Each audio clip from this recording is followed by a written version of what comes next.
a Business is brought to you by Audible.com. Hi, everybody, and welcome to this week's episode of Married with a Business. I'm Craig. And I'm Allison. And we're Married with a Business. We're here to share tips, tricks, stories about being a married couple that own and operate a business together. Yeah, so Craig, what's new? Anything exciting happen? I guess something exciting happened. It was exciting. I turned another year older. Aw, Yeah. I love you. We had a very nice birthday, though. So You were mad at me, though. I wasn't mad at you. I was not mad at you. So I wanted to do something as a family. I thought it'd be fun, something the kids would like. So I said, let's go bowling. And so we have like one of those bowling alleys around here that kind of fancy. It's got like the bar and the food and the black lights and all that kind of stuff. And so we were going to go there. Well, we show up and they were like, well, we don't open for another hour. And so we were like, okay. And then we went back an hour later. Whoa. I looked online. You did look online. And they said that they were open extended hours and they opened at noon. I was like, great, we will go at noon. First thing, it won't be crazy, it won't be busy. I didn't reserve lanes because it said reservations were for events, and we are not an event as much as your birthday is. So now you can continue. No, so we get there and they had an event that was going on. So we couldn't get bowling lanes. So they said, we can have lanes for you in an hour. We go back an hour later and they're like, oh, there's a 2-hour wait. And I was like, what? Why didn't you put me on the wait list when I was here an hour ago? I don't know. Anyway, hopped online, found the local family-owned bowling alley, which we should have looked at to begin with. But scooted down there. They were delightful. Yeah. There was open lanes. It was full of kids and families. And so we celebrated your birthday doing that and getting bowling injured. Yeah, I know. Then we woke I'm so sore. We woke up the next day so sore. That's funny. I guess that's what happens when you are entrenched into your middle ages. Of a certain age, I guess. Yes. So everything was sore the next day. But it was happy nice. birthday. I had a very nice birthday. I feel a year older, I suppose. But yeah, it was very nice to have a birthday and go out and have some fun with the kids and family. So that was good. But we were at this family-owned bowling alley, and which ties in really nicely to our guest this week. Yeah, so our guest this week, Kirsten Ross Vogel of Focus Forward Coaching. She coaches and helps business owners that are multi-generational family businesses. Yeah, so she works with a lot of businesses, but her core focus is family businesses, and she really focuses on helping companies, no matter whether they're family or not, defeat the drama in their business. Right. She helps them work through communication, conflict resolution, just helps them build high-performing teams together as a family. So here is our interview with Kirsten Ross Vogel.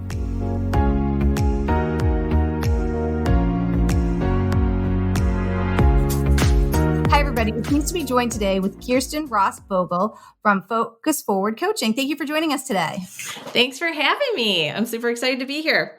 So, Kirsten, tell us a little bit about Focus Forward Coaching and what you guys do.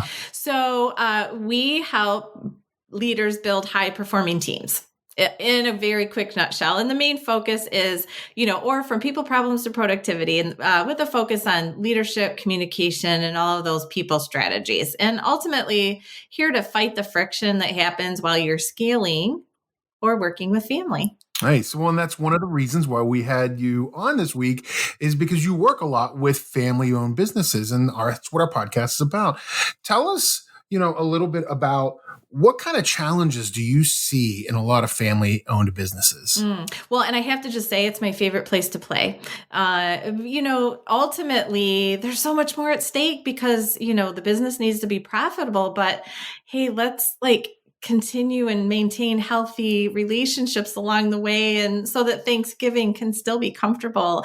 And so the kinds of things that I see, ultimately kind of everything boils down to communication, doesn't it? But, there are often trip ups when the next generation is entering. And I see such patterns, honestly. There are simple tweaks that you can make to help that be a smoother transition. Just the friction that ends up happening with the next generation coming in and being super excited to make their mark, but the now generation who really, put in the hard work and made the sacrifices. And so that side tends to feel a little unappreciated. And then the next gen coming in tends to feel like, hey, you're not listening to me. I can't change anything. And so just making sure that everyone feels appreciated and respected, et cetera. Also just along the balance of entitlement and obligation, let's only bring people into the business that kind of hit somewhere in the middle. And so sometimes there's this sense of like, I have the right name. I get to enter in and I don't need to do much work or work my way in, et cetera.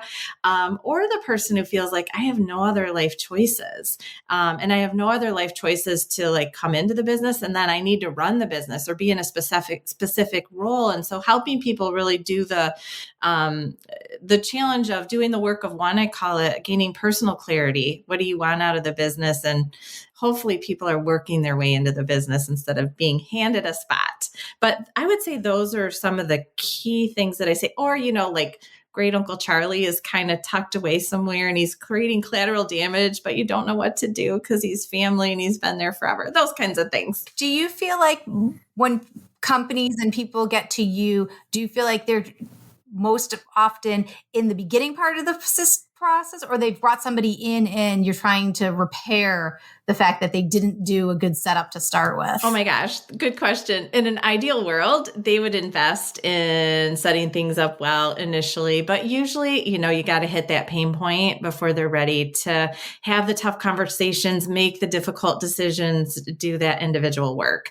But so yeah, usually there's some high levels of friction by the time I come in. I will say I also do facilitated communication. I help those family business members have the tough conversations, gain clarity about what the right decisions are, and then have the tough conversations. And I've never lost control of a conversation in over 30 years. Wow, that's pretty good. Sometimes I'm having heart palpitations, not going to lie.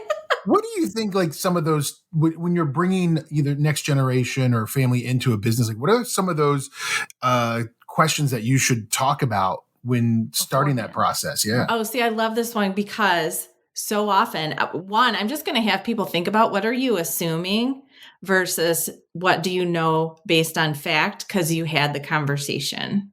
And so that's the question to ask yourself. Are you assuming that the next generation wants to come into the business? Are you assuming that they want that specific role? Are you assuming that they'll be good at it?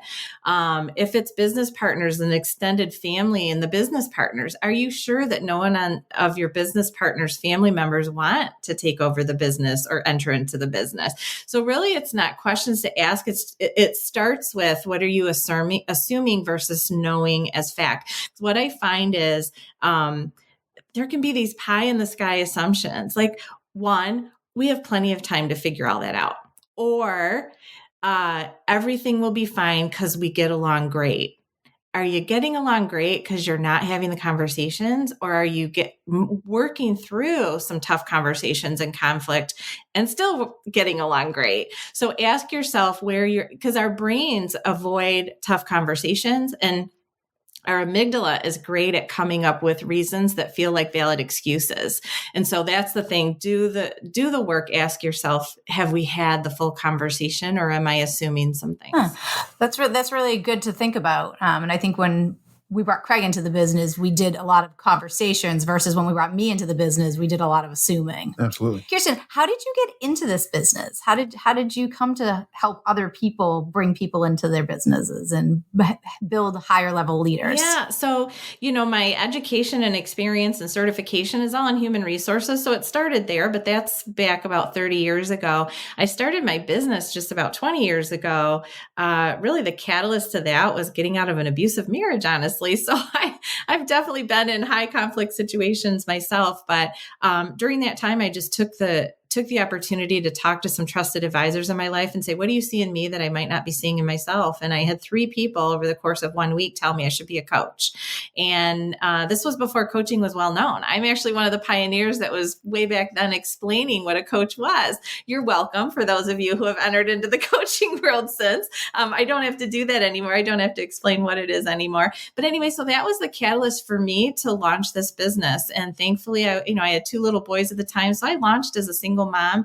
And it's really a blend of, because I took that time to analyze and do the work of one for myself, I really was able to blend my education and my passions. And I 100% love the work that I do. Wow, that's really interesting. But now you not only have this business, but between you and your new husband, you guys are managing 3 businesses. How do you guys balance all of those different roles and things that you have to do and home? Yeah. And we've been married for 10 and a half years now. So it's been a while now, but, my boys were young, when he first entered into our life. We're empty nesters now. So we are in a different time of life, but back then it really was being very intentional with our time. Thankfully, both being entrepreneurs, there are pros and cons to that. And one of the pros is, like, you understand the lifestyle. We are both very much kind of that 24/7 blend, focus on where you have blocks of time, how, what's the best use of your time at this moment. But lots of just coordinating, communicating, understanding one another, giving grace. And we also do a lot of just helping. We're really good at healthy communication and boundaries. I love that with my husband. It doesn't have to be a long, drawn out conversation to say, like, he's a night person, by the way, and I'm a morning person. And so, 7:00 at night, he's wanting to ask me a business question. And I can just say, my brain has clocked out at this point, and I would love to help you with that in the morning. And like, no one, he doesn't take offense. I can just say it quickly. So that is so helpful to us. Just those quick boundaries of knowing each other. And we laugh a lot. That is key too. But so that's kind of how we balance it all. Yeah, no, I that's awesome, because we're similar. We had Not empty nesters. Not empty nesters, no.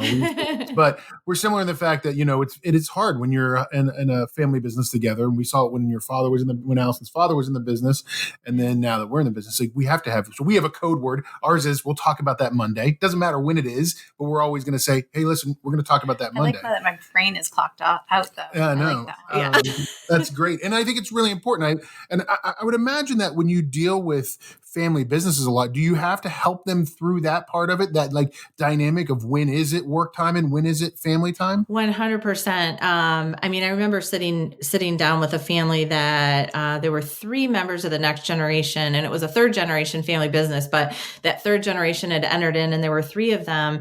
And the one sibling was realizing that the business was not a fit for her.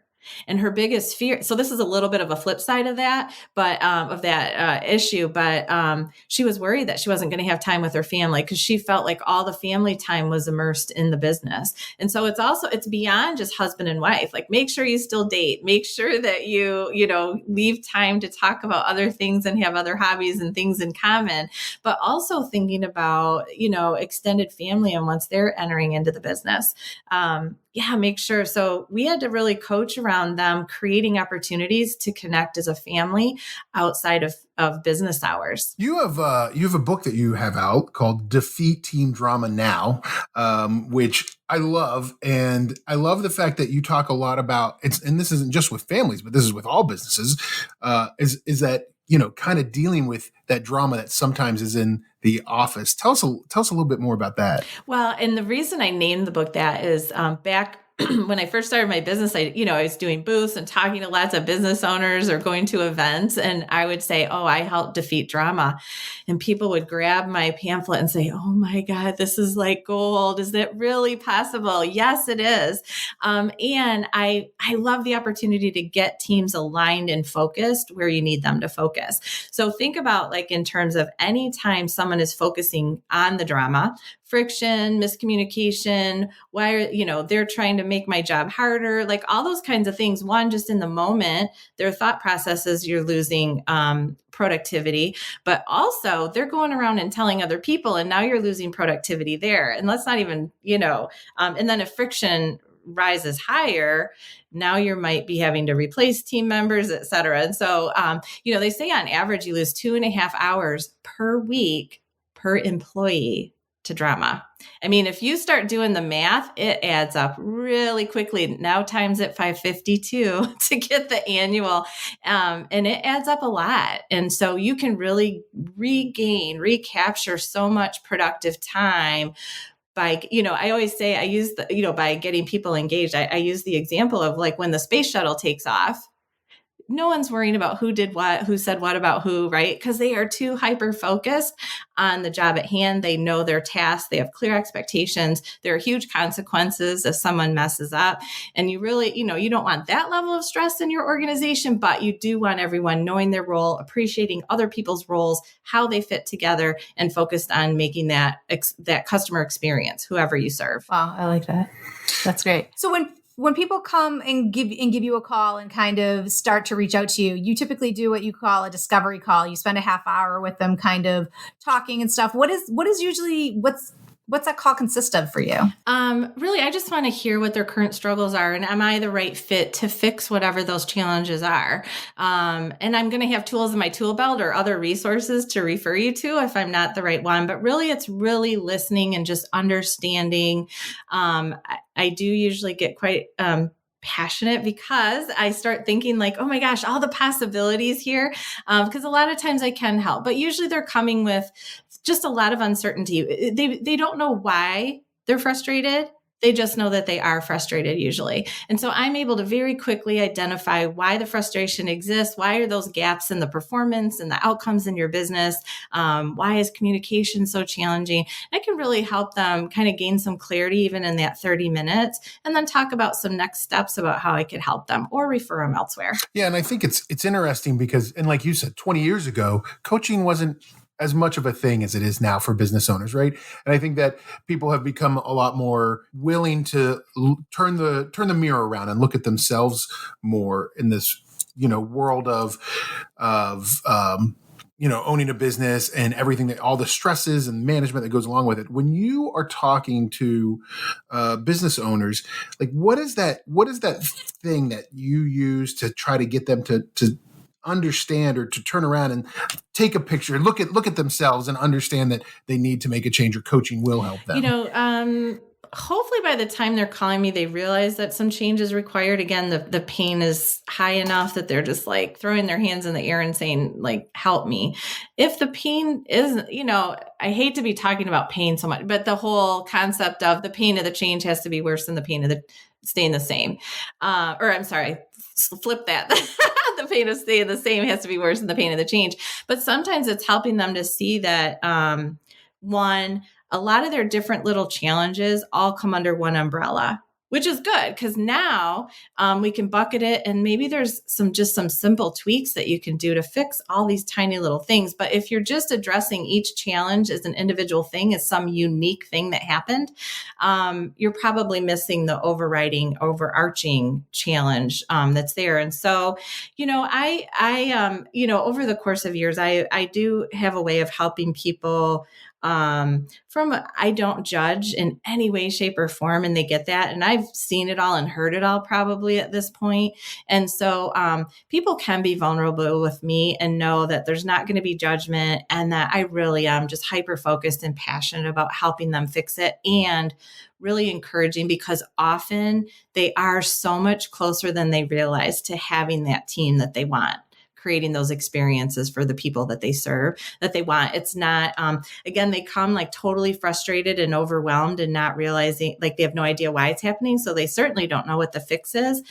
And I'm able to encourage with, often there's some pretty simple tweaks that they can do.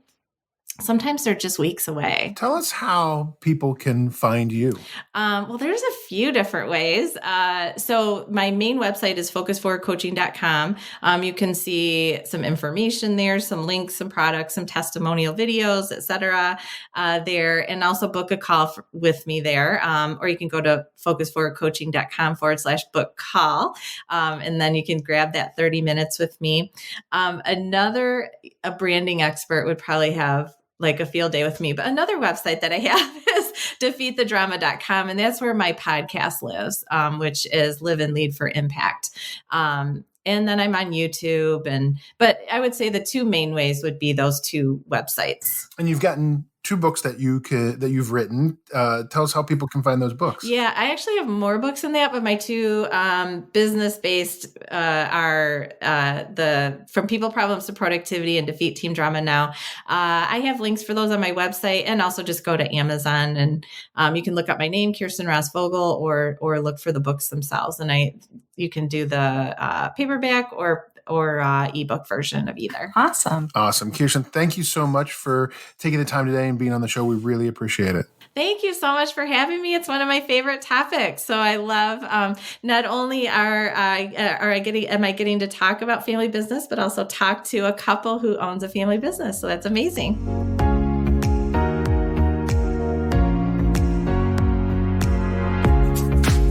I think that was really helpful, Craig. What did you think? Yeah, I mean, it's always interesting to hear people and their perspective of what it's like to work with other family businesses. Yeah, and what I think is a challenge, and I think that there are a lot of businesses who are forward thinking. You guys who are listening to the show right now clearly are forward thinking about how can we as business owners plan better for transitions so we don't have high friction before we start to work with somebody like Kirsten from Forward Focus Coaching. Yeah, and she talked a lot about the challenges in a family-owned business. And she talked about, you don't want Thanksgiving to be uncomfortable. You don't want to go to Thanksgiving and everything be, not kosher because of conflict in the business. So she talks about that communication and the friction with the next generation taking it over. And we've experienced that. That was something for us that was hard for years when we took over your father's business, and that friction that would transcend into family events. Yeah, and I think that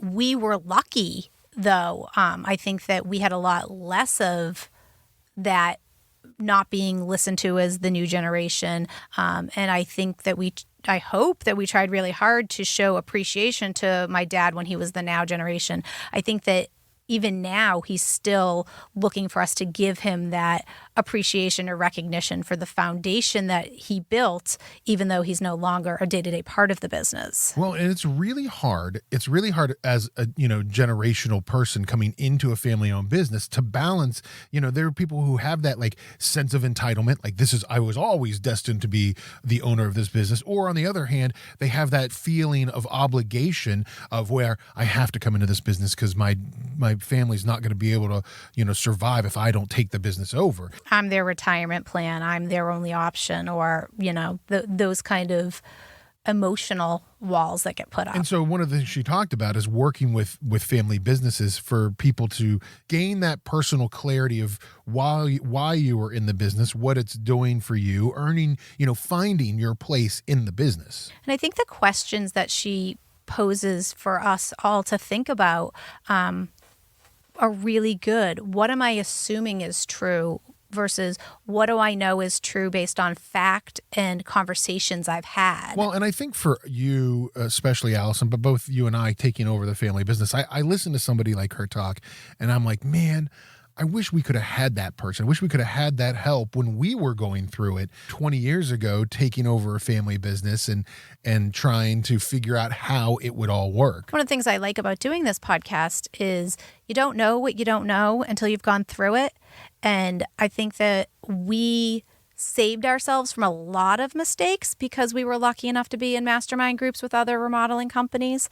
But I still think there was a lot more that we just didn't know until we went through it. And it's great to be able to expose all of you guys to some of this stuff and even things that we're not at yet, for us to think about for our own future. Yeah, I think it was great. And, I think Kirsten really kind of, she hit a lot of the surface of a lot of things that you probably need to deal with if you're in a multi-generational family-owned business. And especially because between her and her spouse, there's 3 businesses between them and learning how to set those boundaries and expectations as you kind of go through all of that. So I thought it was really helpful to not only have somebody talk to you about it that helps other people, but also kind of lives it. Yeah, and I like how she offers a program called Impact Academy, and she does live and online group sessions that kind of go through all of these things. She's got some master classes recorded. She's got videos and audio tapes and downloads of dealing with these leadership success strategies, productivity, prioritization, profit sharing. A lot of the stuff that she touched on here, she's done a really good job of making more detailed explanations of that people can access. I think another great thing that she has, if you haven't got a chance, you should definitely check out, is she talks a lot about, not just with family-owned businesses, but with all businesses, about defeating drama. That, on average, an employer loses 2.5 hours per week per employee in productivity on drama. Well, and I think that after we talked to her and I was watching our team, even though I feel like we're not a gossipy team, I saw it. Yeah. I saw so-and-so talks to so-and-so for 5 minutes, and then that person runs down and talks to this person. And then, it gets to me and I'm like, how do you people all know this? Like, when are you doing all this chatting?